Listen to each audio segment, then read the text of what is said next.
All right, guys, welcome. Wow, what a day for the overall portfolio. We recently, excuse that noise there. The newsroom does get a little busy. We recently did put a little bit of money into Ripple, seeing as how there's almost exponential room for Ripple's growth. I think that perhaps some of the money that we're seeing inside of Ripple is more on the speculation side rather than on the actual growth by the volume of banks and things like that using the actual Ripple network, or the XRapid network that Ripple is soon to be releasing. But XRP having a very strong day here and just keeps going, honestly. Really thinking perhaps maybe getting some of that XRP back onto Binance so that we can maybe kind of do a little bit of trading here. The plan, the plan, let me tell you, was to purchase some number of XRP here recently, but let's see. Actually, we're on the BTC USDT. Give me a second here, guys. The plan actually was to purchase a little bit of Ripple again before what was inevitable to be a pop. We had purchased a little bit of it, and so the plan was to purchase maybe twice as much in anticipation for such an event. But apparently we were just a little bit late here. As you can see from the way I've got just Binance here set up, we are currently on the very, very top end of this Bollinger Band and increasing outward on the high end of this RSI here. Let's see if I can get Ripple.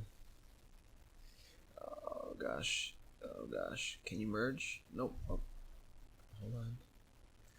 Oh gosh, there we go. Sometimes coming from the big overhead screen we have here, trying to bring this down. So this was Bitcoin just over the past. This is a 45-minute chart. But anyways, let's see here. XRP.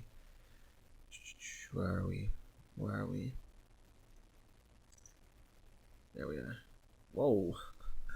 All right, so Ripple's gone parabolic. How? Wow. Let me see something here. Wow. Wow. That's pretty nice. These types of gains, honestly, are the type of gains that you really probably wanna. I mean, literally, we bought at 27 and change, down here. Really interesting. In case you were wondering, on my charts, I like to have the Itchy Cloud.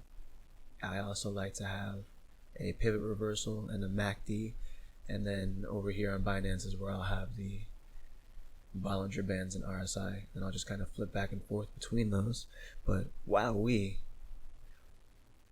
some real big gains literally happening right now. It's September 20th. Current time is 5:56 p.m. and I mean, we're seeing Ripple at levels that it hadn't experienced since it was declining back on the 16th of July. So literally just in a matter of a few days here. What is this? 1, 2, 3 days here. We're seeing explosive results. This is actually fantastic. Let's see a past hourly chart. Yeah, this just past hour has been explosive in growth. You see here, it did go up, slump all the way back down, really gave back all those gains, and then just wow, really just went very high there. Still making, I guess, what you would want to call little flags, little symbols that we're probably going to keep going here on the minute chart. Very interesting to see this. Now Ripple, the reason why I believe a lot of people really like Ripple, look at this, Ripple kicking off the altcoin rally. See, this the reason why I think a lot of people really like Ripple is because it's almost exponential in the amount of growth potential that it does have as a coin. Presumably, as more people are using XRapid to send money back and forth. And by people, I mean large, humongous banking institutions that are sending millions and billions, trillions of dollars every day, month, and year back and forth between each other. The way that they're doing it now is through one particular network. And so I think some of the projections have Ripple at even like $2 and some change in capturing 1 to 5% of the existing large institutional transactions as they stand now. Now, here's my theory on it.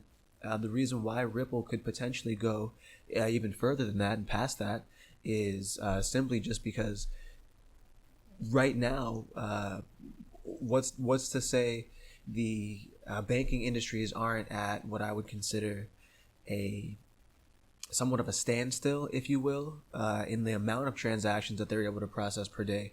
Thus, maybe there's a cap right now on physically the amount that the particular network that's being used right now for these transactions. What if there's some sort of a hard cap on what that network is able to process based on the underlying technology, where we know that Ripple is actually built to scale to these higher levels, and as it gets larger, presumably it should scale in correlation to its size to be able to accommodate these level of transactions. The throughput is already much faster. We're talking near instantaneous versus several days and not working over weekends for settlement. Who's to say that the banks and all these other institutions aren't going to just then send more money across these networks, since it's easier to use these networks? Who's to say these banks aren't going to allow you to be able to send free transfers internationally just because it's so cheap for them to now do it? Now, they're still paying for it, and they're paying for it in Ripple, so they're then driving the cost of Ripple up based on volume, as we're literally seeing here. Now, I'm not sure, again, if this is based on the institutional bankers, but this is obviously, we can see a ton of volumes coming in. But when the banks are starting to do this, and they're using the token, the coin, because you need that to facilitate these transactions on the XRapid and XRP network, who's to say that the price is not going to just get to perhaps $500 someday, capturing all of the throughput of the other network that's being used now? I believe it's called Swift. And then what if, like I said, if instead of 100%, it's capturing now 200%, because it's opening up a way that you can send these transactions faster. And then so obviously there's a need for more transactions to go, or there's now an extra lane for these transactions to be sent. And so there could just be more transactions that are, you open up a wider lane on the highway, and soon everybody's saying, hey, it's fine to take the highway now. So everyone's taking the highway. And what if that highway could just scale exponentially, whereas the previous system got clogged up? I guess that's the best analogy that I could give. But as we can see, Ripple is making some fantastic gains over the past couple days. Really, really quite substantial. And excited to see what continues to happen from here. It's a very promising time for some of the altcoins. I also believe by some of this nature, some of the other larger players such as Bitcoin and Ethereum are probably going to start recovering soon as well. I would say right now is an excellent time to make sure that you're invested in the projects that you want to be invested in for whatever bull run you believe may be coming. We're still not there yet, I don't think, in terms of Bitcoin. We'll just talk about that very, very briefly here. Let's see, USDT, BTC, is that what I want? No.